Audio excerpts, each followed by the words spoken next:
Hi മച്ചാമാരെ, അതെ എൻ്റെ ഒരു പുതിയ വീഡിയോയിലേക്ക് എല്ലാവർക്കും സ്വാഗതം. ഇന്ന് പതിവ് പോലെ വ്ളോഗും കാര്യങ്ങളൊന്നുമല്ല, കുറച്ച് കാര്യങ്ങൾ പറയാനായിട്ടായിരുന്നു. വേറൊന്നുമല്ല, ജർമ്മനിനെ കുറിച്ച്. അതായത് ഇപ്പം കുറേ പേര് നമ്മുടെ നാട്ടിൽ ജർമ്മനി ചൂസ് ചെയ്തിട്ട് ഇങ്ങോട്ടേക്ക് വരാനിരിക്കുന്ന കുറേ പിള്ളേരുണ്ട് ഇപ്പം. അപ്പം അവരുടെ അടുത്ത് മൊത്തത്തിൽ ജർമ്മനി എങ്ങനെയുണ്ടെന്ന് ഒന്ന് പറയാമെന്ന് വിചാരിച്ച്. അപ്പം ആ ഒരു വീഡിയോ ആണിത്. അതായത് ഇപ്പം കുറേ പേര് നമ്മുടെ നാട്ടിലൊക്കെ B2 എക്സാം എഴുതിയിട്ട് ഡേ ബൈ ഡേ ഇങ്ങോട്ട് കയറി വരുന്ന ആൾക്കാരുടെ എണ്ണം എന്ന് പറയുന്നത് ഭയങ്കര അധികമാണ്. അപ്പം നിങ്ങൾ പെട്ടെന്ന്, അതായത് ഈസി ആയിട്ട് യൂറോപ്പിൽ എത്തിപ്പെടാം എന്നുള്ളൊരു രീതിക്കാണ് പലവരും ജർമ്മൻ ലാംഗ്വേജ് ചൂസ് ചെയ്തിട്ട് ജർമ്മനിലോട്ട് കയറി വരുന്നത്. അതാണ് സത്യം ശരിക്കും പറഞ്ഞു കഴിഞ്ഞാൽ. അപ്പം മറ്റുള്ള യൂറോപ്യൻ കൺട്രീനെ താരതമ്യം ചെയ്ത് നോക്കുമ്പോൾ ജർമ്മനി നമുക്ക് കുറേ ഓപ്പർച്യൂണിറ്റീസും കാര്യങ്ങളൊക്കെ തന്നെ ഉണ്ട്. വേറെ ഒന്നുമല്ല, നമ്മൾ ജസ്റ്റ് B2 ജർമ്മൻ ലാംഗ്വേജ് ഉണ്ടെന്നുണ്ടെങ്കിൽ നമുക്ക് ഇങ്ങോട്ടേക്ക് കയറി വരാൻ പറ്റും. എല്ലാവർക്കും അറിയാവുന്ന കാര്യമാണത്. B2 ജർമ്മൻ ലാംഗ്വേജ് കിട്ടാനായിട്ട് ആണ് കഷ്ടപ്പാട്. ആ ഒരു കടമ്പ കടന്ന് കിട്ടിക്കഴിഞ്ഞ് കഴിഞ്ഞാൽ പിന്നെ നിങ്ങൾക്ക് ഇവിടെ പൊളിയാണ്, വേറെ ഒന്നും പറയാനില്ല. ഇവിടെ ഇപ്പം മിക്കവരും നേഴ്സിംഗ് എടുത്തിട്ടാണ് വന്നത്. ഞാൻ അതിനെക്കുറിച്ചൊരു വീഡിയോ നേരത്തെ ചെയ്തായിരുന്നു. കാരണം നേഴ്സിംഗ് എടുത്ത് തന്നെ പിള്ളേർ ഇവിടെ വന്നിട്ട് അവർക്ക് താല്പര്യമില്ലാണ്ട് അവർ കിടന്ന് കഷ്ടപ്പെടുന്നത് കുറേ കാര്യങ്ങളൊക്കെ ഉണ്ട്. അതായത് എൻ്റെ കൂടെ ഇവിടെ വർക്ക് ചെയ്യണ കുറച്ച് പിള്ളേരുണ്ട് നേഴ്സിംഗ് ഇഷ്ടപ്പെടാണ്ട് എടുത്ത. ഞാനും അതെ, ഞാൻ നേഴ്സിംഗ് ഇഷ്ടപ്പെടാത്ത ഒരാളാണ്. പിന്നെ ജർമ്മനി മൊത്തത്തിൽ എങ്ങനെയാണെന്ന് ചോദിച്ചു കഴിഞ്ഞ് കഴിഞ്ഞാൽ ഒന്നും പറയാനില്ല, അടിപൊളിയാണ് ശരിക്കും പറഞ്ഞു കഴിഞ്ഞാൽ. ഞാനിവിടെ വന്നിട്ട് ഒരു 2 മാസത്തോളം ഭയങ്കര ഒരു ഹോം സിക്നെസ് കാര്യങ്ങളൊക്കെ ഉണ്ടാകും. അതെല്ലാവർക്കും ഉണ്ടാകും. കാരണം വീട്ടിൽ നിന്ന് ഇത്ര നാൾ മാറി നിന്ന്, ഞാൻ എന്ന് പറഞ്ഞു കഴിഞ്ഞാൽ അധികം നാൾ വീട്ടിൽ നിന്നൊന്നും മാറി നിൽക്കാത്ത ആളാണ്. ഞാൻ ജർമ്മനിയിൽ വന്നതിന് തൊട്ട് മുമ്പ് ഹോസ്റ്റലിൽ നിന്നാണ് കുറച്ചാൾ പഠിച്ചത്, ഒരു 3-4 മാസം. ആ ഒരു ടൈമിലാണ് ഞാൻ വീട്ടിൽ നിന്ന് ആദ്യമായിട്ട് മാറി നിന്നേക്കണത്. ആ ഒരു 4 മാസ കാലയളവാണ് ശരിക്കും പറഞ്ഞു കഴിഞ്ഞാൽ ഭയങ്കര. പക്ഷെ എന്നാലും ഞാൻ വീടിൻ്റെ തൊട്ടടുത്ത് തന്നെയാണ്. ഹോസ്റ്റൽ എന്ന് പറയുമ്പോൾ ഭയങ്കര വലിയ ദൂരമൊന്നും ആയിരുന്നില്ലത്.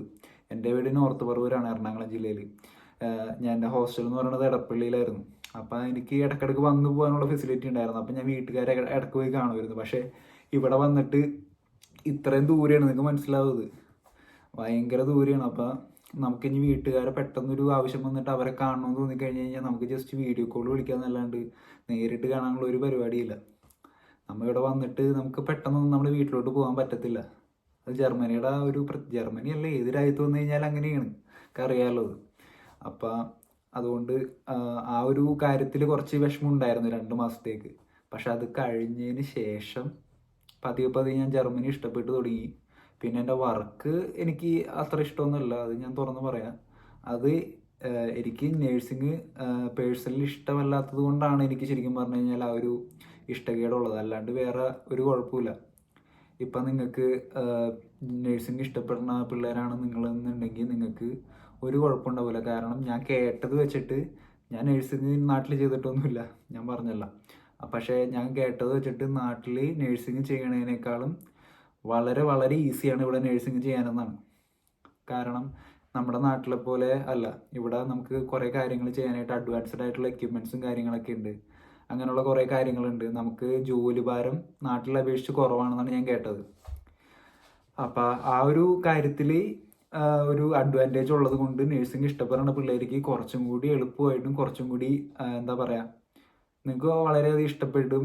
പിന്നെ ജർമ്മനിയുടെ ഒരു മൊത്തത്തിലുള്ള ആംബിയൻസ് വെച്ചിട്ട് നിങ്ങൾക്ക് എന്തായാലും ഇവിടെ ഭയങ്കര ഇഷ്ടമാവും. കാരണം ജർമ്മനി എന്ന് പറഞ്ഞു കഴിഞ്ഞാൽ നിങ്ങൾക്ക് ട്രാൻസ്പോർട്ടേഷൻ ഫെസിലിറ്റി ആയാലും ഇപ്പം നിങ്ങൾക്ക് എന്താണ് വേണ്ടത് അതെല്ലാം ഇവിടെ ഉണ്ട്. കാരണം നിങ്ങൾ അടയ്ക്കുന്ന ടാക്സിൽ നിന്ന് തന്നെ നിങ്ങൾക്ക് വേണ്ട ചികിത്സ കാര്യങ്ങൾ, അതായത് നിങ്ങൾക്ക് ക്രാങ്കൻ ഗാസ് ഉണ്ട്, അതായത് ഫെർഷിഷറും കാർഡ് കിട്ടും ഇവിടെ വരുമ്പോൾ തന്നെ. ആ ഒരു കാർഡ് വെച്ചിട്ട് നമുക്ക് ഇപ്പോൾ എന്തെങ്കിലും അസുഖം കാര്യങ്ങളൊക്കെ വന്നു കഴിഞ്ഞ് കഴിഞ്ഞാൽ നമുക്ക് ഡയറക്റ്റ് ഹോസ്പിറ്റലിലോട്ട് പോയിട്ട് നമുക്ക് ആ കാർഡ് കാണിച്ചാൽ മതി. വേറെ അഡീഷണൽ പേയ്മെൻറ്റും കാര്യങ്ങളൊന്നും ചെയ്യണ്ട. പേയ്മെൻറ്റ് വന്നതെന്ന് പറഞ്ഞു കഴിഞ്ഞാൽ മരുന്നിന് ചിലപ്പോൾ പേയ്മെൻറ്റ് വരും, അല്ലാണ്ടുള്ള വേറെ ചികിത്സയും കാര്യങ്ങളൊക്കെ ഇവിടെ ഫ്രീ അല്ല. നമ്മൾ അടയ്ക്കണ കാശിനുള്ളത്, അതായത് നമ്മൾ അടയ്ക്കണ ടാക്സിനുള്ള ആ ഒരു ഇതാണ്. കാരണം ടാക്സ് അടഞ്ഞു പോകും നമ്മൾ മേടിക്കുമ്പോൾ. പ്രത്യേകിച്ച് കുറച്ച് കാശ് അതിന് വേണ്ടി കൊടുക്കേണ്ട ആവശ്യമില്ല. അപ്പം നമ്മൾ അറിയാണ്ട് തന്നെ നമ്മുടെ കയ്യിൽ നിന്ന് ടാക്സ് പോണത് കൊണ്ട് നമുക്ക് പെട്ടെന്ന് ചെന്ന് കഴിയുമ്പോൾ നമ്മുടെ അടുത്ത് കാശില്ലെങ്കിലും നമുക്ക് ജസ്റ്റ് ഈ കാർഡ് കഴിച്ചു കഴിഞ്ഞാൽ ചികിത്സ കിട്ടും. എനിക്കങ്ങനെ കിട്ടിയിട്ടുണ്ട്. ഞാനിവിടെ മഞ്ഞിലൊന്ന് തണ്ടലടിച്ച് വീണായിരുന്നു. അപ്പം മഞ്ഞിൽ വീണ ടൈമിൽ എൻ്റെ കൈ ഉളുക്കി. ഞാനപ്പോൾ ഹോസ്പിറ്റലിൽ പോയി കഴിഞ്ഞ് കഴിഞ്ഞപ്പോൾ, ഞാൻ ആദ്യമായിട്ട് അപ്പോഴാണ് ഹോസ്പിറ്റലിൽ പോണത് ഇവിടെ വന്നിട്ട്. ഹോസ്പിറ്റൽ എന്ന് പറഞ്ഞു കഴിഞ്ഞാൽ നല്ല ഫ്രണ്ട്ലി, ഹോസ്പിറ്റാലിറ്റി ഒക്കെ അടിപൊളിയാണ്. പിന്നെ എന്താ പറയുക, നമ്മൾ ആ കാർഡ് കാണിച്ചു കഴിഞ്ഞാൽ നമുക്ക് ചികിത്സയും കാര്യങ്ങളും സ്കാനിങ് ഇപ്പം എന്തെങ്കിലും ടെസ്റ്റ് എനിക്ക് വേണമെന്നുണ്ടെങ്കിൽ ആ ടെസ്റ്റും കാര്യങ്ങളൊക്കെ അവർ ചെയ്തു തരും. അങ്ങനെയുള്ള കാര്യങ്ങളൊക്കെ എല്ലാം സെറ്റാക്കി തരും അവർ. അപ്പം അങ്ങനെയുള്ള ഗുണങ്ങൾ ഇതിലുണ്ട്. ഈ ഒരു കാർഡ് വെച്ചിട്ട് വേറെ ഏതെങ്കിലും കൺട്രി ഇങ്ങനെ ഇതാക്കണമെന്ന് എനിക്കറിയില്ല. എനിക്കിപ്പോൾ ജർമ്മനിയുടെ കാര്യം മാത്രമേ അറിയുള്ളൂ. അപ്പം ജർമ്മനിയിൽ ഇങ്ങനെയൊക്കെയാണ്. നിങ്ങൾക്ക് ഇപ്പോൾ ട്രാൻസ്പോർട്ടേഷൻ ഫെസിലിറ്റി ആണെങ്കിലും എസ് ബാൻ ഉണ്ട്, ഊബാൻ ഉണ്ട്, പിന്നെ എന്താ പറയുക ട്രാം ഉണ്ട്, ബസ് ഉണ്ട്. ഇവിടെ ഇല്ലാത്തൊന്നുമില്ല. ഹെലികോപ്റ്റർ വരെയുണ്ട്. ഞാനിപ്പോൾ ഈ വീഡിയോ എടുക്കുന്നതിന് തൊട്ട് മുമ്പ് ഇവിടെ ഞങ്ങളുടെ ഇൻട്രസ്റ്റിങ്ങിൽ ഒരു പേഷ്യൻറ്റിന് സീരിയസ് ആയിട്ട് ഇപ്പം ഇച്ചിരി നേരത്തെ ഇവിടെ ഹെലികോപ്റ്റർ വന്നിട്ടുണ്ടായിരുന്നു. അപ്പോൾ ജസ്റ്റ് പുള്ളിനെ എടുത്തുകൊണ്ട് പോകാനായിട്ടായിരുന്നു. ഹെലികോപ്റ്റർ വന്നിട്ട് അവർ പുള്ളിനെയും കൊണ്ട് പോയി. ചെറിയൊരു എമർജൻസി വന്നു കഴിഞ്ഞാൽ ഇവിടെ ഹെലികോപ്റ്റർ വരും. അങ്ങനെയുള്ള കാര്യങ്ങളാണ് ഇവിടെ ജീവൻ്റെ കാര്യത്തിലും അങ്ങനെയുള്ള കാര്യങ്ങൾ, അതായത് മെഡിക്കൽ സംബന്ധമായ എല്ലാ കാര്യങ്ങൾക്കും വളരെ പ്രാധാന്യം കൊടുക്കുന്ന ഒരു രാജ്യമാണത്. അപ്പം അതുകൊണ്ട് അതിൻ്റെ കാര്യങ്ങളൊക്കെ പക്കയായിരിക്കും. അപ്പം അങ്ങനെയുള്ളൊരു ഗുണം ജർമ്മനിയിൽ വന്നു കഴിഞ്ഞാൽ നിങ്ങൾക്ക് കിട്ടും. പിന്നെ ഇവിടുത്തെ ആംബിയൻസ് എന്ന് പറഞ്ഞു കഴിഞ്ഞാൽ ഗൈസ് ഒന്നും പറയാനില്ല. എനിക്കിപ്പോൾ പറയുകയാണെന്നുണ്ടെങ്കിൽ തണുപ്പ് പറ്റില്ലാത്ത ഒരാളായിരുന്നു ഞാൻ. നാട്ടിലൊക്കെ വെച്ചിട്ട് എന്താ പറയുക ചെറിയൊരു തണുപ്പുണ്ടെങ്കിൽ പോലും ഞാൻ ഭയങ്കര പുതച്ചുകൂടി കിടക്കുന്ന ഒരു ടൈപ്പായിരുന്നു. അതായത് ചെറിയൊരു തണുപ്പ് പോലും സഹിക്കാൻ പറ്റാത്തൊരു ആളായിരുന്നു ഞാൻ. പക്ഷേ ഇവിടെ വന്നു കഴിഞ്ഞപ്പോൾ തണുപ്പ് ഞാൻ ഇഷ്ടപ്പെട്ടു പോയി. ഇപ്പം കാരണം ഞാൻ വന്ന ടൈം കഴിഞ്ഞൊരു മാസം കഴിഞ്ഞപ്പോൾ ഇവിടെ മഞ്ഞ് വീഴ്ച തുടങ്ങി. ഈ വീഡിയോ എടുക്കുന്ന ഈ ടൈമിൽ പോലും ഇപ്പം ഇച്ചിരി നേരത്തെ മുമ്പ് മഞ്ഞ് പെയ്തുകൊണ്ടിരിക്കുകയായിരുന്നു. അപ്പം അങ്ങനെ ഒരു ടൈമാണ് ഇവിടെ. അപ്പം നമുക്ക് അതൊക്കെ ഇഷ്ടമാകും. കാരണം ഞാനൊക്കെ കുഞ്ഞുനാളിൽ കുറേ ആഗ്രഹിച്ചിട്ടുള്ളതാണ് മഞ്ഞ് കളിക്കണം, മഞ്ഞ് കാണണം, അങ്ങനെയുള്ള കാര്യങ്ങളൊക്കെ. ബയേണിൻ്റെ പ്രത്യേകത എന്ന് പറഞ്ഞു കഴിഞ്ഞാൽ ജർമ്മനിയിൽ, അതായത് ഫുൾ ടോട്ടൽ ജർമ്മനിയിൽ വെച്ചിട്ട് നിങ്ങൾക്ക് ഏറ്റവും ബ്യൂട്ടിഫുൾ ആയിട്ട് ഫീൽ ചെയ്യുക ബയേണായിരിക്കും. കാരണം ഇവിടുത്തെ ബ്യൂട്ടിയും, അതായത് സൗത്തിലെ ബ്യൂട്ടിയും നോർത്തിലെ ബ്യൂട്ടിയും തമ്മിൽ ഭയങ്കര വ്യത്യാസമുണ്ട്. ഞാൻ നോർത്തിൽ പോയിട്ടില്ല, പക്ഷേ നോർത്തിലുള്ള ആൾക്കാർ പറഞ്ഞതാണ്. അവർ ബയേണിൽ വന്നപ്പോൾ അവർ പറഞ്ഞതാണ്. അതായത് ബയേണിൻ്റെ പ്രത്യേകത എന്ന് പറഞ്ഞു കഴിഞ്ഞാൽ ബയേണിൽ ഫുള്ള് മിഡീവൽ ടൗൺസ്, ബെർഗുകൾ, അതായത് മലകൾ, പിന്നെ അങ്ങനത്തെ കാര്യങ്ങൾ, പിന്നെ ഇച്ചിരി തണുപ്പും കൂടുതലായിരിക്കും. എന്നാലും കുഴപ്പമില്ല. പിന്നെ എന്താ പറയുക, നിങ്ങൾ ഡിസ്നി ഫിലിംസ് ഒക്കെ കണ്ടിട്ടുണ്ടെങ്കിൽ ആ ഒരു സിനിമയിൽ ഉണ്ടാവുന്ന ഒരു ആംബിയൻസ് ആണ് ഇവിടെ ഫുള്ള്. അതായത് ആ ഒരു തരത്തിലുള്ള ബിൽഡിങ്സും കാര്യങ്ങളൊക്കെയാണ് ഇവിടുത്തെ. അതായത് ഇവിടുത്തെ ടൈപ്പ് ഓഫ് ബിൽഡിങ്സും കാര്യങ്ങൾ, പിന്നെ പ്രകൃതി, അങ്ങനെയുള്ള കാര്യങ്ങളൊക്കെ ഭയങ്കരമായിട്ട് നമുക്ക് അതിൽ റിലേറ്റ് ചെയ്യാൻ പറ്റും. അപ്പം അങ്ങനത്തേക്ക് ഒരു ടൈപ്പാണ് ഇവിടെ. അപ്പം ഞാൻ കുറേ വീഡിയോസ് ഇങ്ങനെ ജർമ്മനീനെ കുറ്റം പറഞ്ഞുകൊണ്ട് കുറേ പേര് ചെയ്യണുണ്ടായിരുന്നു. ജർമ്മനീനെ അങ്ങനെ കുറ്റം പറയണം എനിക്കറിയാൻ പാടില്ല. എൻ്റെ ഒരു പേഴ്സണൽ എക്സ്പീരിയൻസിൽ നിന്ന് എനിക്ക് ജർമ്മനി അടിപൊളിയായിട്ട് തോന്നിയേക്കണത്. എനിക്കിപ്പോൾ നാട്ടിലോട്ട് തിരിച്ചു പോകാനായിട്ട് യാതൊരു ആഗ്രഹമില്ല. എനിക്ക് എങ്ങനെയെങ്കിലും ഇവിടെ തന്നെ നിൽക്കണമെന്നാണ് ഇപ്പം എൻ്റെ ആഗ്രഹം. അപ്പോൾ അതുകൊണ്ട് നിങ്ങൾക്ക് ജർമ്മനിയിൽ വന്നു കഴിഞ്ഞ് കഴിഞ്ഞാൽ ഇഷ്ടപ്പെടാതിരിക്കേണ്ട ഒരു ആവശ്യമില്ല. ഇപ്പം എല്ലാവർക്കും ഇഷ്ടമാവും.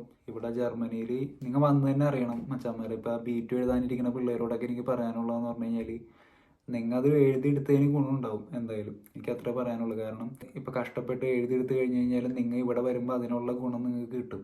അത് 100% ഉറപ്പാണത്. അപ്പം എൻ്റെ ഒരു കേസ് എന്ന് പറഞ്ഞു കഴിഞ്ഞാൽ ഞാൻ നാട്ടിൽ B2 11 പ്രാവശ്യം എഴുതിയ ഒരാളാണ് ഞാൻ. പല സ്ഥലങ്ങളിൽ പോയി എഴുതി ഇന്ത്യയിൽ. ട്രെയിനിൽ ഒറ്റക്കും കൂട്ടുകാരുടെ ഒപ്പവും അങ്ങനെയുള്ള കുറേ കഷ്ടപ്പെട്ടിട്ടുണ്ട് ഞാൻ ഇന്ത്യയിൽ വെച്ച് ഇങ്ങോട്ടേക്ക് വരണതിന് മുമ്പ്. അപ്പം അതിൻ്റെ ഒരു ഫലമാണ് ഞാനിപ്പോൾ ഇവിടെ എത്തിയത്. അപ്പോൾ അതുകൊണ്ട് B2 ഒക്കെ ജർമ്മൻ എക്സാം എഴുതാനിരിക്കുന്ന പിള്ളേരോട് എനിക്ക് പറയാനുള്ളത്, നല്ല അടിപൊളിയായിട്ട് പഠിച്ച് ജർമ്മൻ എക്സാം എഴുതിക്കോ. ജർമ്മനി അടിപൊളിയാണ്, ഒന്നും പറയാനില്ല. നിങ്ങൾ ഇവിടെ വരുമ്പോൾ നിങ്ങൾക്ക് മനസ്സിലാവും, അടിപൊളിയാണ്. നിങ്ങൾ എന്തായാലും ഇവിടെ വരുമ്പോൾ റിഗ്രറ്റ് ചെയ്യില്ല, അതെനിക്ക് നല്ല ഉറപ്പാണ്.